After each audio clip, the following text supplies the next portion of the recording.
ଚାଉଳ ଦେଲି ଚାଉଳ ଉପରେ 20 ଟଙ୍କା ଥିଲା 20 ଟଙ୍କା ଥିଲା ବେଲେ ସେମାନେ ବସ କହିକିରି କହିଲେ ବେଲେ ଆମେ ବସଲୁ 3 ଜଣ ବସଲୁ ଆଉ ତୋର ଛୁଆ ଶୁଖିଯିବା ଆଉ ତୋର ସ୍ୱାମୀ ଲାଙ୍ଗଡ଼ା ଟୁଟା ହେଇକିରି ଏନ୍ତା ଶୁଇକିରି ରହିବା ବେଲେ ତମର ଘର ଭାସିଯିବା ବେଲେ କେନ୍ତା କରବୁ ପଇସାଟା ବଡ଼ ନୁହେଁ କି ସୁନାଟା ବଡ଼ ନୁହେଁ ମୁଇଁ ଠିକ୍ କରିଦେବି ସବୁ ଭଲ୍ କରିଦେବି କହିକିରି କହିଲେ ବେଲେ ମୋ ଛୁଆର ଜୀବନକେ ଦେଖିଲି ତାର ବାପାର ଜୀବନକେ ଦେଖିଲି ଆଉ ମୁଇଁ ସୁନାକେ ଦେଇ ଦେଇଛି ଆଉ ତାର ବାପା ପଇସା କେତେ ଦେଲେ ହେଟା ମୁଇଁ ନି ଜାନି ଜଣକେ ଉଠାଲି ମତେ ଯା ଜଲ୍ଦି ଆଣିବୁ କହିଲେ ବେଲେ ମୁଇଁ ଯାଇକିରି ଜଲ୍ଦି ଆଣିଲି କେନ୍ତା ଆନିକିରି ଦେଲି ଯେ ମୋର କିଛି ହୋସ୍ ବି ନି ଥେଇ ତାପରେ ଦେଇଦେଲି ମତେ ଟିକେ ଠିକ୍ ନି ଲାଗଲା ସେମାନେ ପଲେଇ ଗଲେ ପଇସା ସବୁ ଦେଇଦେଲୁ ଭାଗିଦେଲେ ସେମାନେ କାଣା ଦେଇଥିଲ ସୁନାର କାଣା ଦେଇଥିଲ ମୁଇଁ ସୁନା ଦେଲି ତାର ବାପା ପଇସା କାଣା ଦେଇଥିଲ ସୁନାର କାଣା ଥିଲା ହେଟା କାନଫୁଲ କାନରଟା ଥିଲା ପିନ୍ଧିଥିଲ କାନ ନି ପିନ୍ଧି ରଖିଥିଲି ବାହାର କରଲି ଆଉ ଦେଲି ମାନେ ଆଜ୍ଞା ସବୁ ନା ନୁଇଁ ସବୁ କହି ଦଉଛୁ ତମର ଏନ୍ତା ଭୁଲ କରିଦେମୁ ଏନ୍ତା କରିଦେମୁ ସେନ୍ତା କରିଦେମୁ କହିକିରି କହିଲେ ବେଲେ ଆମେ ବିଶ୍ୱାସ ସୁନାକେ ବାହାର କରିକିରି ଦେଇ ଦେଇଛି ସଦର ଥାନାରେ ଗତକାଲି ଲଙ୍କାହୁଡ଼ା ଗ୍ରାମର ଗୋବର୍ଦ୍ଧନ ଓରାମ ସେ ଗୋଟେ ଅଭିଯୋଗ କରିଥିଲେ ଯେ ସେମାନେ ତାଙ୍କର ସ୍ତ୍ରୀ ସହିତ ଘରେ ଥିଲାବେଳେ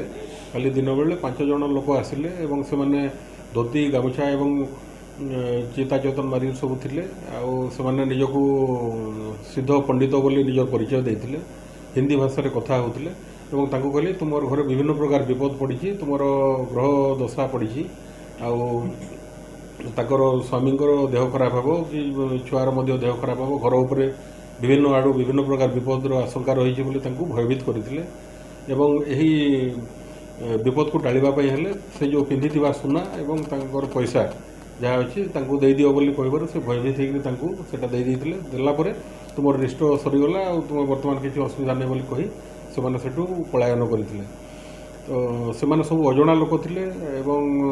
ଏହି ଅଭିଯୋଗ ପାଇଲା ପରେ ଆମର ଏସ୍ପି ମ୍ୟାଡ଼ାମଙ୍କ ନିର୍ଦ୍ଦେଶ ମତେ ଆମର 3ଟି ସ୍ୱତନ୍ତ୍ର ପୋଲିସ ଟିମ୍ ଆମେ ଗଠନ କରିଥିଲୁ ଏବଂ ସେମାନେ ବିଭିନ୍ନ ଜାଗା ତାଙ୍କୁ ଖାନତଲାସ କଲା ପରେ ତାଙ୍କୁ ଧରିବାରେ ଆମେ ସକ୍ଷମ ହୋଇଥିଲୁ ତାଙ୍କ ପାଖରୁ ଏଇ ଯେଉଁ ଆପଣ ଦେଖୁଛନ୍ତି ବିଭିନ୍ନ ପିତ୍ତଳର ଏବଂ ମେଟାଲର ମୂର୍ତ୍ତି ବିଭିନ୍ନ ପ୍ରକାର ଏଇ ଯେଉଁ ପୂଜା ପାଠର ବହି ତାଙ୍କର 7ଟା ମୋବାଇଲ ଫୋନ୍ ଏବଂ ବିଭିନ୍ନ ପ୍ରକାର ଯେଉଁ ପଥର ଲୋକଙ୍କୁ ଠକିକିରି ବିକ୍ରି କରୁଛନ୍ତି ତଥା ତାଙ୍କଠାରୁ ଏଇ ଯେଉଁ ସୁନା ଯେଉଁ ଠକି ନେଇଯାଇଥିଲେ କାନଫୁଲ ସେଇଟା ମଧ୍ୟ ଜବତ କରିଛୁ ଆଉ ବିଭିନ୍ନ ପ୍ରକାର ଯେଉଁ ପଥର ରହିଛି ରତ୍ନ ପଥର ଏବଂ ଗ୍ରହ ପଥର ଯେଉଁ ସେଗୁଡ଼ାକ ମଧ୍ୟ ବିକୁଥିଲେ ସେଇଟା ମଧ୍ୟ ଆମେ ଜବତ କରିଛୁ ସେମାନେ ସବୁ ହେଲେ ଔରଙ୍ଗାବାଦ ଜିଲ୍ଲା ବିହାରର ବାସିନ୍ଦା ତାଙ୍କର ସେଠି ମଧ୍ୟ କ୍ରିମିନାଲ ଆଣ୍ଟିସିଡେଣ୍ଟସ୍ ଆମେ ଭେରିଫାଏ କରୁଛୁ ସେଠି ତାଙ୍କର ଲୋକାଲ ଯେଉଁ ପ୍ୟାରେଣ୍ଟ ପୋଲିସ ଷ୍ଟେସନକୁ ଯୋଗାଯୋଗ କରିବୁ ଏବଂ ଆମର ଯେଉଁ ବର୍ଡରିଂ ଏରିଆ ଗୁଡ଼ାକ ଅଛି ଆମର ଯଶପୁର ଜିଲ୍ଲା ହେଲା କିମ୍ବା ରାୟଗଡ଼ ଜିଲ୍ଲା ହେଲା ଆଉ ସମ୍ବଲପୁର ଝାରସୁଗୁଡ଼ା ଏସବୁ ଜିଲ୍ଲାରେ ବିଭିନ୍ନ ଜାଗାରେ ସେମାନେ ଏଇଭଳିଆ ସିମିଲାର କ୍ରାଇମ୍ ଯଦି ହେଇଛି ସେଇଟା ଆମେ ତଦନ୍ତ କରୁଛୁ ଏବଂ ତାଙ୍କର ସମ୍ପୃକ୍ତି ଆମେ ଭେରିଫାଏ କରୁଛୁ ଏବଂ ତାଙ୍କୁ ଆମେ କୋର୍ଟ ଚାଲାଣ କରାହେଉଛି ଆଜି ଆଉ